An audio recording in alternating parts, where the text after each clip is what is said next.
The Fit recently had a pretty catastrophic failure. My tire completely exploded, and when that happened, a big plume of smoke shot out the back and it sheared one of my studs off. And I think the wheel bearing was going bad anyways, so today I'm going to be showing you guys how to replace all of that stuff. What is going on, guys? Hope you guys are having a wonderful day. It's been a bad day for the Fit. This happened a couple days ago. I had so much stuff going on that I just didn't have the chance to get anything to fix it, but we got the parts, and hopefully this is pretty easy. To my understanding, it's a few bolts and it's really nothing too difficult to do, so hopefully this goes smoothly.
I do want to have a big shout out to car manuals online, because without these car manuals, this would not have gotten done so easily and smoothly.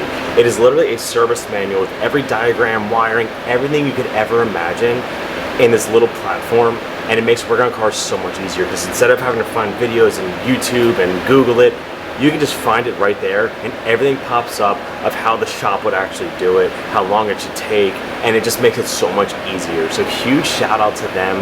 It's incredible. I'm going to show you guys a little demo of how this program and product actually works. It's just such a big help. First thing you're going to do is log into your account, which I already did.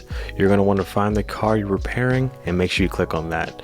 When the search menu comes up, you can either navigate through the folders or simply search what you need to be fixed. In this case, we're just looking up how to do the rear hub assembly for the Honda Fit. Click the link and the whole repair manual will open up.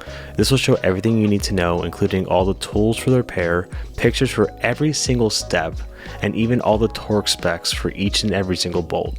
This is more in depth than you could ever imagine, and it's a lot better than looking up a YouTube video to find out how to repair something. Make sure you guys head down to the link in my description, get yourself a discount code, and fix everything yourself. Make sure you guys check it out at emanualonline.com.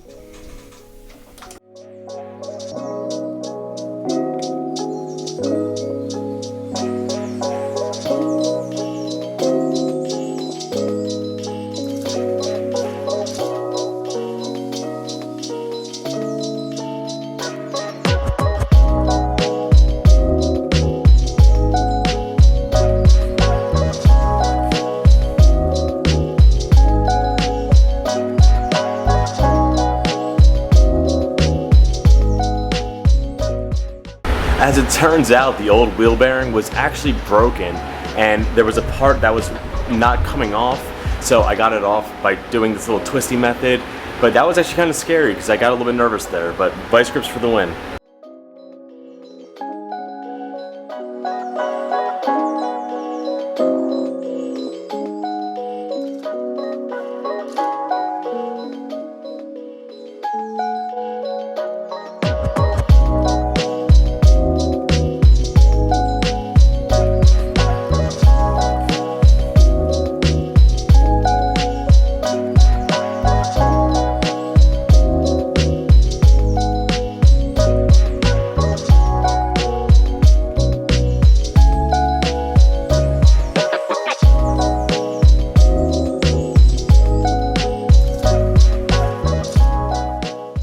did take her around the block really quick just to make sure that we're doing okay. So I didn't take it at full speed. I only got to like 30 miles an hour because I'm on a spare still. I have to get my tire fixed because that thing is destroyed. But it felt smooth. It felt like it was fine. I didn't hear any sounds. So I'm assuming it's gonna be fine when we hit highway speeds later on. But this install, if I wasn't recording, probably would have taken 30 minutes max. It was really easy. You only need like 3 tools. Having that Harbor Freight Polar made things so much easier, and having a couple picks, but you know, with normal tools it's easily done. But thank you again for Car Manuals Online, because they sent me the manual for this car and it made it so much easier to sort everything out and figure out what I need and how to actually do it. I'm gonna leave you guys off here, so there should be a link in my description for them. But comment, like, subscribe, keep doing the fun stuff, keep doing you, stay motivated. Catch you guys next time. Peace out and peace.